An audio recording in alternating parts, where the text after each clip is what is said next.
बिस्मिल्लाहिर्रहमानिर्रहीम। अस्सलाम वालेकुम students, welcome to my channel ready to math study. Students, पिछली क्लास में हमने चैप्टर नंबर 2 डिटरमिनेट एक्सरसाइज 2.4 का क्वेश्चन नंबर 1 सॉल्व किया था। आज की क्लास में हम क्वेश्चन नंबर 2 सॉल्व करेंगे। क्वेश्चन है आपके पास, without expanding proof each of the following. आपको एक्सपेंड किए हुए बगैर डिटरमिनेट्स को जो है वो प्रूफ करना है। यहाँ आपके पास फर्स्ट क्वेश्चन है, आपको इसको बगैर एक्सपेंड किए हुए प्रूफ करना है कि पूरा डिटरमिनेट जो है वो 0 के इक्वल है। स्टार्ट करते हैं। इसके लिए हम सबसे पहले यहाँ सपोज कर लेते हैं let delta is equal to, हम अपने पूरे क्वेश्चन को डेल्टा के इक्वल सपोज कर लेते हैं। और ये है हमारे पास x प्लस वाई जेड 1 और y प्लस जेड एक्स और 1, और ये है z प्लस एक्स और y और 1। तो यहाँ स्टूडेंट्स हम कुछ प्रॉपर्टीज़ यूज़ करेंगे। जो प्रॉपर्टीज़ हमने समझी थी उन्हीं प्रॉपर्टीज़ को यूज़ करते हुए हम यहाँ पर इसको 0 के इक्वल सब प्रूफ करवाएंगे, इसको अगर एक्सपेंड किए हुए। तो इसके लिए हम सबसे पहले यहाँ ये करते हैं कि अगर हमारे पास ये जो रो 1 है इसके अंदर स्टूडेंट्स अगर हम रो 2 प्लस कर दें तो देखें ये बन जाएगा x प्लस वाई और इसमें जाके प्लस हो जाएगा z, और ये भी बन जाएगा y प्लस जेड, इसमें जाके प्लस हो जाएगा x। सेम एज ये z प्लस एक्स, इसमें जाके प्लस हो जाएगा y। तो यहाँ से हम फिर x plus y plus z को कॉमन ले लेंगे। तो हम R2 एडिड इंटू R1 के अंदर हम R2 को ऐड कर रहे हैं।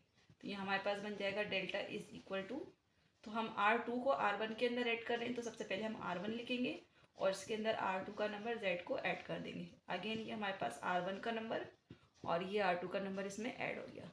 अगेन ये हमारे पास R1 का नंबर और इसमें ये R2 ऐड हो गई, और रो 2 को हम एस कॉपी कर देंगे और रो 3 भी हमारे पास सेम एस कॉपी हो जाएगी। तो अब देखें यहाँ पर ये बन गया x plus y plus z, ये बन गया y plus z plus x और ये बन गया z plus x plus y. ये हमारे पास पूरी टर्म जो है वो कॉमन हो गई। तो यहाँ पर देखिए हमारे पास बन जाएगा delta is equal to x plus y plus z, और अगर हम इसको भी तरतीब से लिख दें तो ये बन जाएगा x plus y plus z, और ये भी बन जाएगा x plus y plus z, और ये z और ये x और ये y और ये 1 1 1 कॉपी हो जाएगा। अगेन देखिए अब x plus y plus z जो है वो R1 से कॉमन आ जाएगा। हम इसको कॉमन ले लेते हैं। यहाँ हमारे पास लिख लेते हैं हम इसके लिए taking x plus y plus z common from R1। हम रो 1 में से इसको कॉमन ले रहे हैं। तो ये बन जाएगा हमारे पास delta is equal to x plus y plus z को हमने कॉमन ले लिया, और यहाँ देखिए हमारे पास 1 बचेगा। जब ये पूरा कॉमन चले जाएगा तो इसके बदले 1 बचेगा, यहाँ पर भी 1 बचेगा और यहाँ पर भी 1 बचेगा।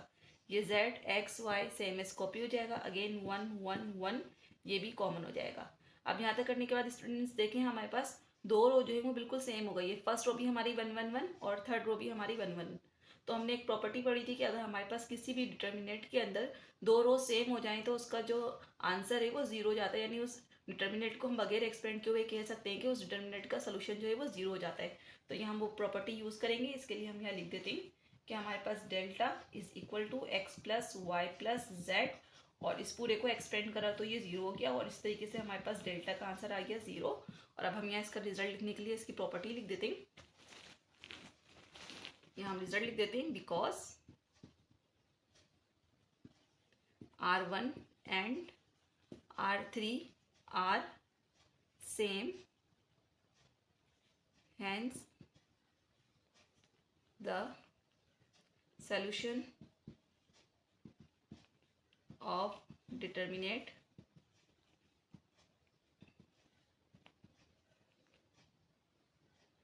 is 0। तो हमारे पास रिजल्ट होगा कि because R1 and R2 are same, hence the solution of determinant is 0। और ये हमने यहाँ पर प्रूव कर दिया। अब स्टार्ट करते हैं इसका पार्ट 2, और इसको भी यहाँ सपोज कर लेते हैं। Let delta is equal to, question को डेल्टा के इक्वल सपोज कर लेते हैं, और ये है हमारे पास 1 1 1 x y z, again y plus z और z प्लस एक्स और x प्लस वाई। तो यहाँ पे भी देखिए स्टूडेंट्स, इसको भी हमें 0 के इक्वल सपोज करना है। यहाँ पर भी अगर हम C3 के अंदर C2 को ऐड कर दें तो ये same as x plus y plus z बन जाएगा। तो इसके लिए हम यहाँ लिख लेते हैं C2 एडिड इंटू C3।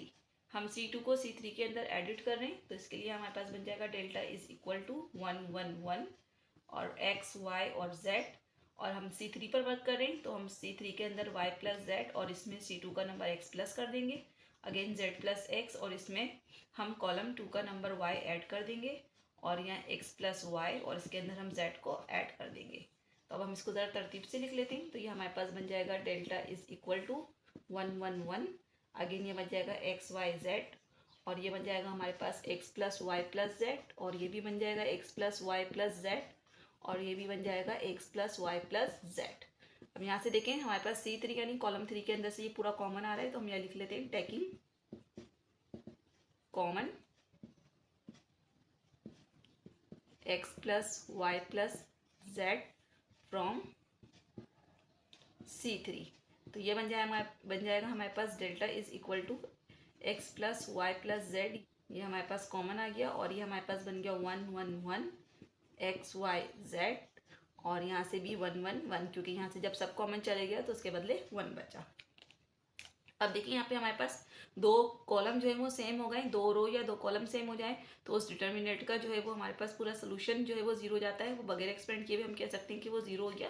तो हम यहाँ लिख देते हैं delta is equal to x plus y plus z और यहाँ इसके बदले जीरो लिख देते हैं। अब हम यहाँ रिजल्ट लिख देते हैं इसका।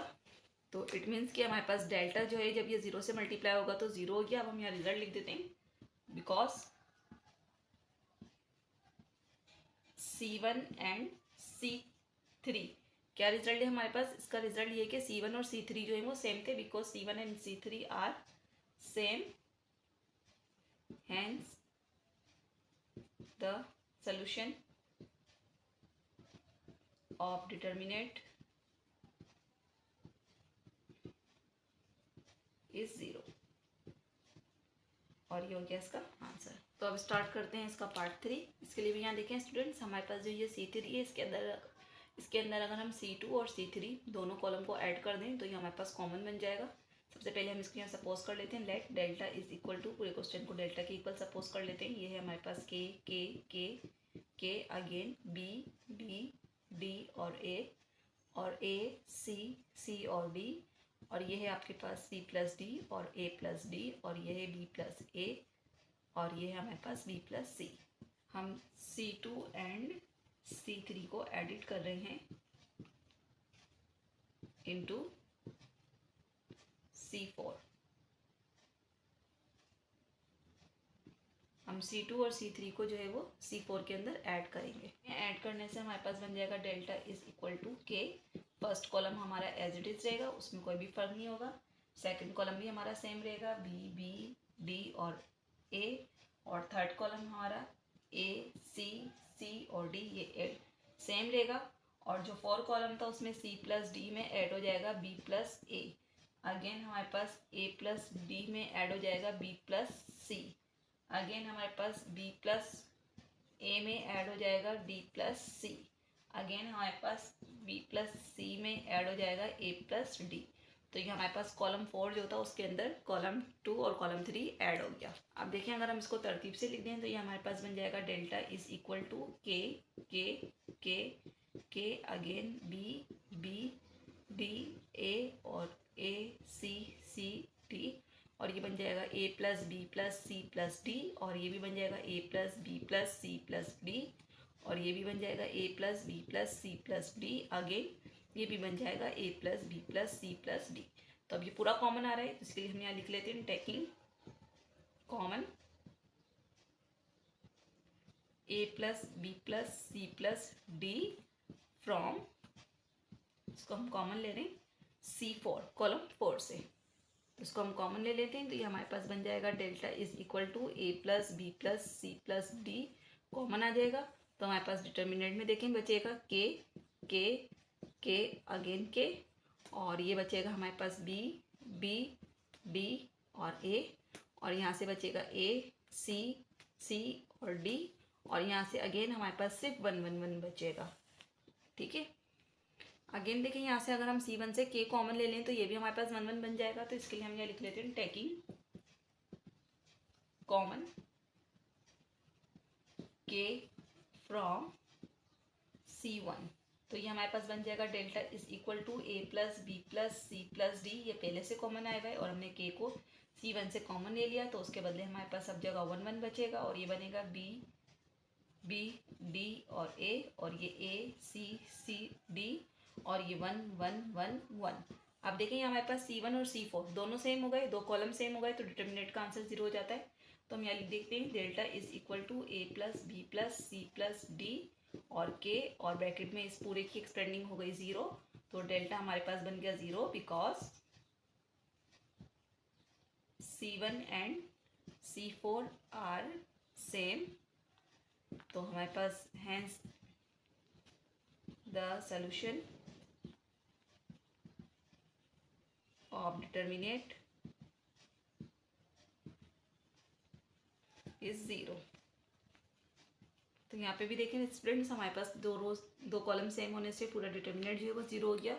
तो स्टूडेंट्स आज की क्लास में हमने एक्सरसाइज 2.4 का क्वेश्चन नंबर 2 सॉल्व किया है। आज की क्लास के हवाले से अगर कोई क्वेश्चन हो तो कमेंट सेक्शन में कर सकते हैं। मिलते हैं अगली क्लास में क्वेश्चन नंबर 3 के साथ। जब तक के लिए अल्लाह हाफिज़।